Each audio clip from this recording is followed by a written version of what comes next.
Oke, dah on nih. Assalamualaikum warahmatullahi wabarakatuh. Perkenalkan, nama saya Iren Arianti dengan NIM 230404070. Saya dari kelas 5D, program studi akuntansi. Baik, di video kali ini kita akan membahas materi tentang laporan auditor independen, di mana tujuan audit itu sendiri memberikan pendapat atas laporan keuangan secara prinsip umum di Indonesia melalui laporan auditor independen. Baik, menurut PSA nomor 02 SA seksi 110, laporan adalah sarana untuk menyatakan pendapat atau tidak memberi pendapat, serta media formal auditor mengkomunikasikan hasil audit kepada pihak berkepentingan. Nah, sedangkan menurut AGOS 2004, laporan akuntan terdiri dari lembaran opini atau tanggung jawab akuntan publik dan laporan keuangan atau tanggung jawab manajemen. Nah, adapun isi laporan keuangan, laporan laba rugi, laporan perubahan ekuitas, neraca, arus kas, catatan atas laporan keuangan, serta informasi tambahan seperti piutang, aktiva tetap, utang, beban, dan lain-lain. Nah, kemudian adapun PSAK nomor 1 revisi 2009 mewajibkan laporan posisi keuangan awal periode komparatif sejalan dengan konvergensi IFRS 2012. Nah, kemudian adapun tanggung jawab auditor independen PSA nomor 02 SA seksi 110 itu merencanakan dan melaksanakan audit untuk memperoleh keyakinan memadai bahwa laporan keuangan bebas dari salah saja material, baik kesalahan maupun kecurangan. Kemudian auditor tidak bertanggung jawab atas laporan keuangan, tanggung jawab ada pada manajemen. Auditor bertanggung jawab mengevaluasi kesangsian besar terhadap kemampuan entitas mempertahankan kelangsungan hidupnya dalam waktu tidak lebih dari 1 tahun sejak tanggal laporan keuangan PSA nomor 30 SA seksi 341. Kemudian adapun standar pelaporan PSA nomor 01 SA seksi 150 mengatur bahwa yang pertama, laporan auditor menyatakan kesesuaian dengan prinsip akuntansi berlaku umum di Indonesia.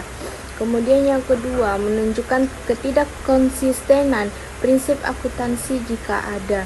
Kemudian yang ketiga, pengungkapan informatif dianggap memadai kecuali dinyatakan lain. Kemudian yang terakhir, pendapat atas laporan keuangan secara keseluruhan atau alasan jika tidak dapat diberikan. Kemudian adapun poin yang kedua yaitu pendapat atau opini auditor independen PSA nomor 29 SA seksi 508, yaitu di mana yang pertama pendapat wajar tanpa pengecualian, itu laporan keuangan menyajikan secara wajar sesuai prinsip akuntansi di Indonesia. Kemudian yang kedua itu pendapat wajar tanpa pengecualian dengan bahan penjelasan ditambahkan paragraf penjelasan karena keadaan tertentu, misalnya penggunaan auditor lain, kesangsian kelangsungan hidup, perubahan prinsip akuntansi, informasi tambahan tidak sesuai, dan lain-lain. Kemudian yang ketiga itu pendapatan wajar dengan pengecualian, di mana laporan keuangan wajar kecuali untuk hal tertentu yang dikecualikan, misalnya pembatasan lingkup audit atau penyimpangan prinsip akuntansi.